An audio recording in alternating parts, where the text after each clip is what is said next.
Aujourd'hui, je vais vous reparler du système d'abonnement que nous proposons. Ce sont les services tout confort qui sont proposés pour Généatique. Alors, ces services, de quoi s'agit-il? C'est donc une formule que vous pouvez choisir en option de votre logiciel. Cela vous permet d'avoir des recherches automatiques au niveau de l'INSEE, de la base de données de l'INSEE, automatiquement sur toutes les fiches des personnes de votre généalogie. On ajoute également un dispositif de sauvegarde sécurisé sur nos serveurs, sauvegardes qui vont être cryptées sur nos serveurs pour la meilleure sécurité, et enfin la possibilité également de faire le partage de sa généalogie en mode public ou privé, voilà, pour partager avec vos proches votre généalogie. Donc on a ces différentes formules qui sont proposées, la formule essentielle, la formule expert et la formule intégrale.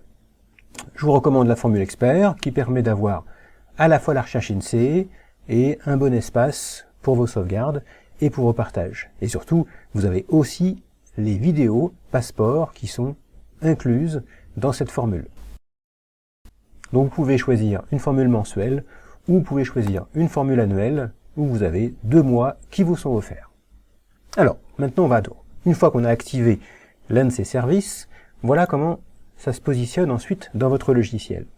Automatiquement, au lancement du logiciel, Généatique reconnaît votre abonnement et s'active automatiquement. Ainsi, lorsque vous saisissez des fiches de personnes, ici par exemple, je suis sur la fiche de Lucien Le Rebourg, je vais cliquer sur l'onglet Parents, je vais inscrire ses parents. Par exemple ici, Le Rebourg Jean. Le Rebourg Jean, il est né autour de 1923 et décédé, je crois, autour de 2007. Voilà. Ensuite, au niveau ici de sa mère, Lucien, c'est Gauthier Denise. Elle est née autour de 1926. Voilà. Bon, pour l'instant, j'ai pas d'autres éléments. Non, ça, c'est pas la peine. J'ai pas d'éléments complémentaires, je valide. Donc, je reviens sur ma fiche ici, onglet essentiel. Je vais me mettre ici sur Jean.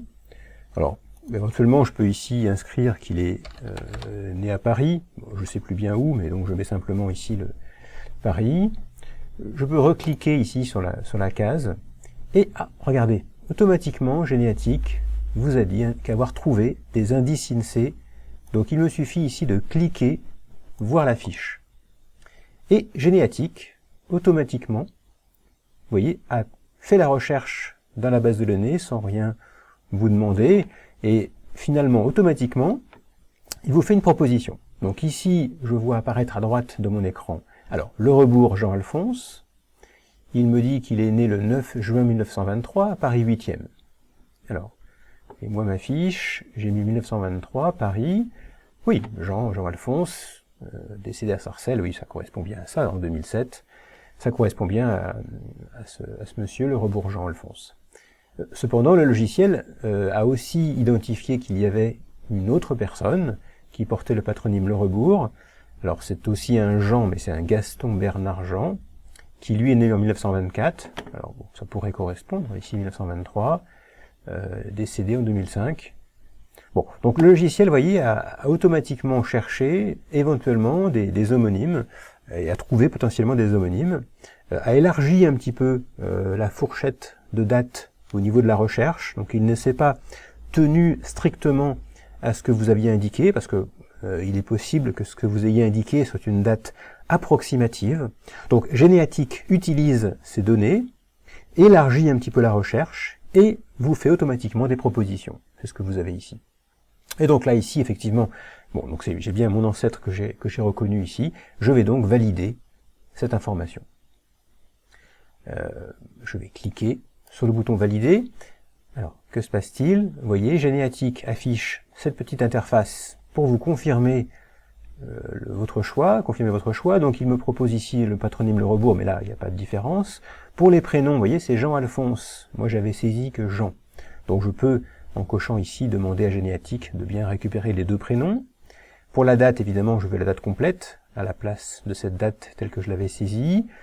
Pour Paris, bah oui, il va donc automatiquement reconstruire la commune, Paris 18e, etc., avec tous les renseignements, la date de décès bien sûr, le lieu de décès évidemment. Tout ça est bien satisfaisant, il me suffit de valider ici, ou d'annuler. Je peux confirmer. Si je confirme que c'est bien ce que je souhaite, je confirme par valider. Et donc vous voyez qu'automatiquement, Généatique est maintenant venu renseigner les dates, les lieux, les prénoms de la fiche que je viens de valider à l'instant. Et évidemment, cette interface ici, indice INSEE, s'est retrouvée vidée, puisque j'ai fait le choix l'une des personnes. Quand ensuite je reviens plus tard sur la fiche de Lorobourgeon Alphonse, eh bien j'ai bien sûr mes données qui sont représentées, qui sont introduites. Notez quand je survole le bouton naissance, vous voyez, on vous dit ici qu'il y a une source et on a précisé que c'était Web INSEE. Pour préciser que cette information de naissance, vous l'avez trouvée sur l'interface de l'INSEE, sur le site web. Oui, parce que les bases de données INSEE sont aussi sur Internet. Alors évidemment, vous pouvez faire la recherche à la main. Bon, c'est très très lourd et c'est assez pénible. Ici, vous avez bien compris que tout l'intérêt, c'est que cela se faisait automatiquement, sans vous en occuper. Alors ici, j'ai Gauthier Denise. Je vais ici également inscrire la maman de Denise, c'est Pesca Augustine. Voilà, je valide. Et Pesca Augustine, je crois qu'elle est décédée autour de 1989. Voilà. Bon, je n'ai pas d'autres éléments par rapport à ça. Je clique dessus. Vous voyez, c'est important de cliquer sur la fiche et ça déclenche automatiquement la recherche. Donc ici, à nouveau, Généatique vous dit, ah ben, j'ai trouvé des choses pour Pesca Augustine. Voir la fiche.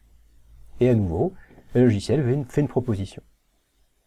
Alors, pour l'instant, cette proposition, je vais pas la valider immédiatement. Je simule le fait que j'ai peut-être pas vu. Vous voyez, le petit écran qui s'est affiché à droite de la proposition, elle est automatique. Mais bon, peut-être que j'ai pas tout le temps nécessité à suivre ce que le logiciel vous propose. Alors, on peut très bien ne pas s'occuper de ça tout de suite, et puis continuer ces différentes saisies.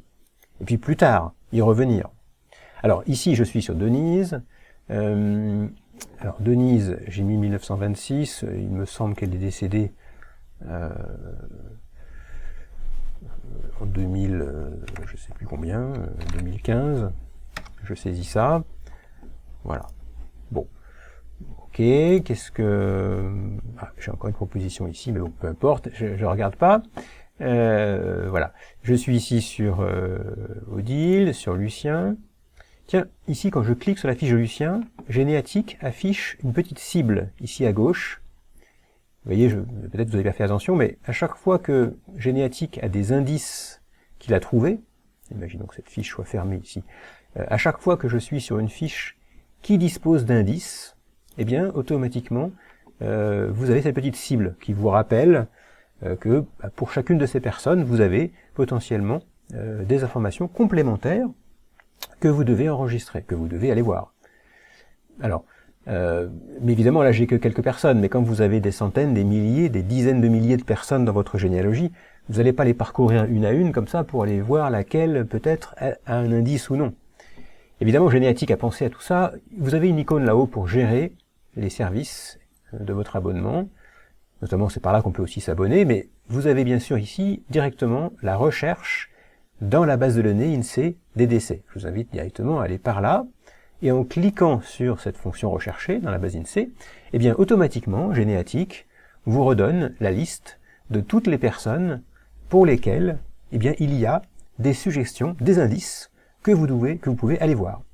Donc il vous redonne ici la possibilité d'aller voir la fiche de Denise, voir la fiche de Lucien et voir la fiche d'Augustine, Pesca. Et pour ces trois personnes-là, potentiellement, vous avez des indices que vous pouvez aller voir.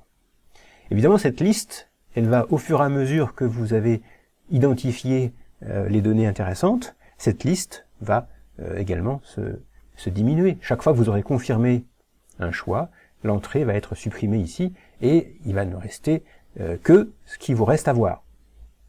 C'est très important puisque le logiciel Généatique va aussi automatiquement, régulièrement, pour toutes les personnes concernées pour votre généalogie, réinterroger la base de données de l'INSEE. Et ainsi, vous n'avez plus besoin de vous occuper de faire ça à la main. Généatique va, à chaque fois que la base de données de l'INSEE est mise à jour, ça se passe tous les mois, bah oui, parce que tous les mois, il y a des gens qui décèdent, et donc tous les mois, cette base de données est mise à jour. Eh bien, Généatique va automatiser la recherche sur toutes les personnes concernées dans votre généalogie, et éventuellement chercher s'il n'y a pas des nouvelles personnes décédées parmi les personnes de votre arbre généalogique. C'est évidemment plutôt dans les contemporains, les cousins, les neveux et les cousins éloignés. Eh bien, Généatique, chaque fois que vous lancez votre logiciel, fait ces différents contrôles, et s'il trouve des nouvelles données dans la base de l'INSEE, vous aurez aussi la petite fenêtre à droite, comme je l'avais tout à l'heure, pour me préciser qu'une donnée a été trouvée. Si vous avez ignoré, comme là tout à l'heure je l'ai fait, cette petite fenêtre qui apparaissait à droite, comme je vous le disais, régulièrement vous pouvez jeter un œil ici par rechercher dans la base de données d'INSEE. En fait, la recherche ne se fait pas au moment où vous ouvrez la fenêtre, elle est déjà faite cette recherche, et ici on vous redonne la liste de toutes les suggestions qui sont faites. Alors, on y va, on prend par exemple ici Gauthier Denise, voilà, donc j'arrive ici sur ma cible, je peux cliquer sur ma cible, je vois ici donc la proposition, alors, ici Gauthier Denise, né en 1925, moi j'ai mis 1926, décédée en 2016, moi j'ai mis 2015, mais oui, c'est bien ça, elle est décédée à Pierrelet, je me souviens, donc oui, bon bah c'est bien elle, donc ça se confirme ici, j'ai pas d'autres personnes qui sont suggérées, il n'y a pas de doute, c'est bien elle, je peux valider ma saisie. Comme précédemment, j'ai mon interface ici qui me demande de confirmer, c'est bien ça, je valide. Vous voyez, c'est très rapide, j'ai ici à nouveau du coup les données qui sont mises en place. Pour retourner à ma liste, je refais ici rechercher, à nouveau je vois maintenant, alors qu'est-ce que vous constatez? C'est qu'il n'y a maintenant plus que 2 propositions, puisque la fiche de Gauthier Denise que je viens de traiter, puisque je viens de la traiter, elle n'est plus présente désormais dans cette liste. Vous voyez que cette liste, elle va diminuer au fur et à mesure que vous avez pris des décisions. Alors, je vais maintenant m'intéresser à Lorbourg-Lucien. Lorbourg-Lucien, c'est mon père, mais il n'est pas décédé. Bon, donc là j'ai une proposition, Le Rebourg, Michel, Marcel, Lucien, oui, c'est effectivement un Le Rebourg-Lucien, en 3e prénom, né autour de 1944-45, ça aurait pu correspondre, mais non, ce n'est pas ce monsieur. Donc, ici, Généatique fait une proposition, elle ne convient pas, il vous suffit simplement de dire au logiciel, je veux cacher cette proposition, elle n'a pas de sens. Donc je vais. Alors si vous avez plusieurs propositions, on peut demander à toutes les cacher. Et si vous voulez simplement cacher la proposition qui vous paraît être inadéquate, vous pouvez cliquer le bouton cacher. Voilà, je clique le bouton cacher, cette proposition n'apparaîtra plus jamais. Vous faites cacher une fois, le logiciel mémorise que cette proposition n'était pas satisfaisante. Alors, si vous êtes trompé dans cette analyse, si vous voulez revoir toutes les propositions que le logiciel a pu faire pour une personne ou pour une autre, ici par exemple sur Gauthier Denise, Odile Poulet, si je prends ici indice INSEE, je peux réafficher toutes les propositions qui m'avaient été faites.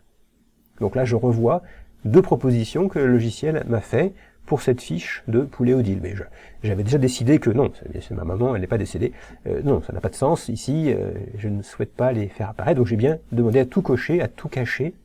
Et donc ces propositions sont bien automatiquement cachées directement. Donc je retourne à nouveau dans ma liste. Voilà, vous voyez, maintenant j'ai plus qu'une seule personne à décider. Cette proposition, si elle m'intéresse ou si elle ne m'intéresse pas. Donc vous voyez, c'est important de bien décider à chaque fois, soit de tout cacher, soit de cacher certaines propositions, soit de valider celles qui correspondent. Et au fur et à mesure que vous avancez comme ça, évidemment, cette liste, comme je vous montrais, elle diminue. Parfois, certains me disent « Ah là, j'ai beaucoup de lignes et je m'en sors plus, je ne sais pas où regarder. » C'est très simple, il faut que à chaque fois que vous regardez une proposition, vous décidiez de cacher ou de confirmer. Et comme ça, vous savez où vous en êtes, vous avez toujours dans cet écran ici que ce qui vous reste à faire, qui vous reste à analyser. Alors, bien sûr, il y a des situations où on ne sait pas décider parce qu'il n'y a pas assez d'informations avec les fiches que vous avez. Donc là, vous les laissez en attente, donc vous ne prenez pas de décision et donc ces données continueront à apparaître dans cette liste que vous avez ici. Allez, enfin, je termine sur Pesca Augustine. De la même manière, j'ai une proposition qui m'est faite. Oui, Augustine Rose, c'est bien elle, décédée à Stein. Effectivement, c'est bien ma grand-mère. Donc je peux ici confirmer que c'est bien elle qui est concernée. Les différentes données, comme d'habitude, je confirme. Voilà. Alors, il arrive que la base de données de l'INSEE n'ait pas accentué les différents prénoms. Donc parfois, il me suffit simplement de corriger ici le prénom pour avoir quelque chose de parfait au niveau de cette base de données. Voilà, écoutez, le travail est très simple grâce à ce nouveau dispositif. Donc c'est vraiment un service que je peux vous recommander, qui vraiment vous apportera du confort dans votre travail pour votre arbre généalogique. C'est quelques euros par mois que vous pouvez effectivement mettre au service de votre généalogie. Merci.